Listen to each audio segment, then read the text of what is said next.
5:27 a.m. and I'm done. I finished the Da Vinci Code.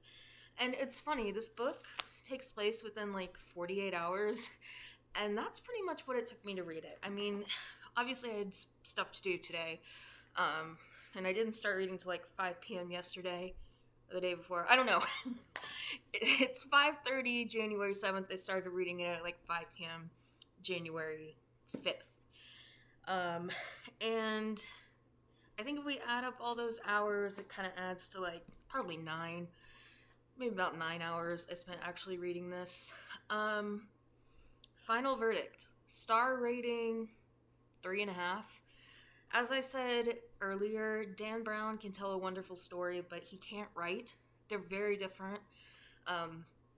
Very different skills. Writing's a skill. Writing is a skill.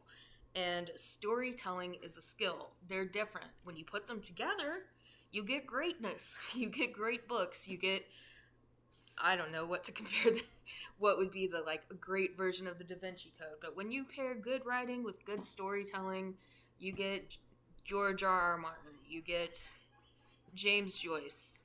My pigs are squeaking. You get greatness. Was this greatness? No. This was pulp. This was man porn. Like, women. I guess this was very manly, guys. It would describe like all the engines and all the cool cars and stuff, and I was like, oh my god, just get to it. I don't care what car they're driving.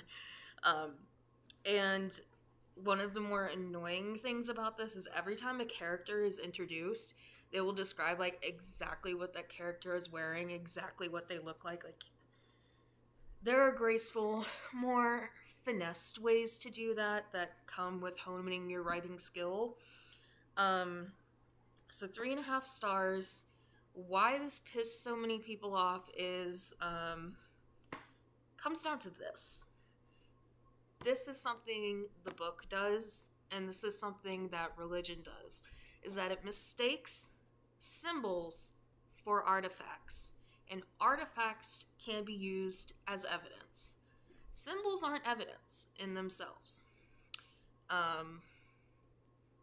So that, I think, is why, it just challenges everything people believe. And it's in the book. It says, what if people find out the greatest story ever told is actually a lie?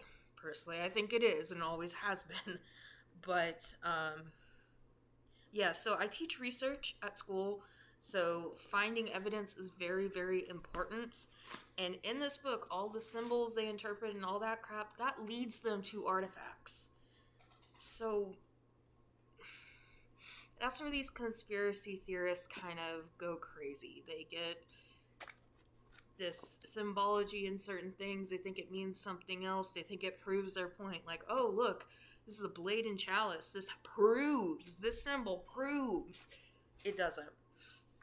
So Dan Brown's writing sucks.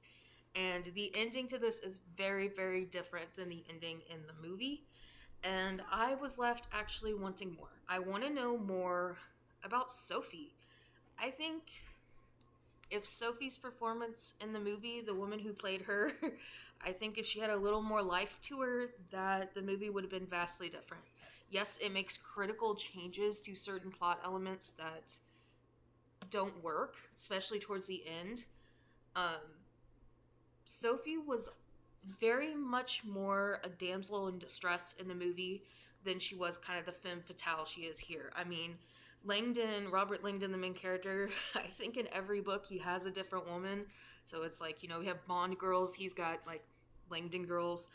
But it turns out there's an extended version of the movie, which I'll probably watch like right now. But, yeah, 3.5 stars. I hear there's a young adult version of this book, which I want to get for my classroom, because this is something my kids would read. It's definitely way over their head. An average 14, 15, 16-year-old could totally read this, but my kids, like, on a good day, read on a 6th, 7th grade level. So, if that. I have some kids who literally cannot read. So, but yeah, So I'm obviously very tired right now. Um, but trying to put all my thoughts together, I just want more about Sophie. I want Dan Brown to write a spinoff, just focusing on Sophie. She was the most interesting part of this book. She was spunky, she was funny, she was evidently, I mean, beautiful. She was described as beautiful in here. And she was way, way smarter than Langdon, and that's not how it was in the movie. She relied on Robert Langdon to solve things for her. And in this book, she solves more than Langdon does. Langdon even admits that she is smarter than him. And she is. So, I'm not going to spoil the end, but I want to spin off about Sophie, her family, and what happens with her after the Da Vinci Code. They're very horny at the end. They're kissing and making out and planning to spend time. In somewhere, like, they're horny at the end. They get together in the end. I don't think that's that big of a spoiler because it's pretty obvious. But yes, they sort of get together in the end, and they're very horny, and that's where we leave Sophie and Langdon. There's no overt sex in this book, but the writing does remind me a little bit of Ken Follett in that Dan Brown lays everything out to you. Like, he has to tell you the history of every place, of every person, of everything that they're going. Like, he just assumes that the readers are not gonna know this stuff, which when you go in and you have as much education as I do, then it's a little bit annoying. But I think, like, this book is not meant for the ultra smart person. This is perfectly passable commercial literature. You go, you see this at an airport or something, an airport bookstore. You got a 4-hour flight to Puerto Rico. Oh, look, it's Da Vinci Code. I've heard of that. You grab it for $5. You sit on the plane. Maybe you get hooked. Maybe you don't. But the way it leaves off with such these short chapters and they all end on big cliffhangers, it just sucks you in. Is like, can I say that this book is bad? The book is not bad. The writing is bad. But I definitely don't think that this would be published in today's publishing climate because it's so hard to get published now. So if you are an aspiring writer, don't copy this because you're not going to make it. So that's it for me, guys. Thank you.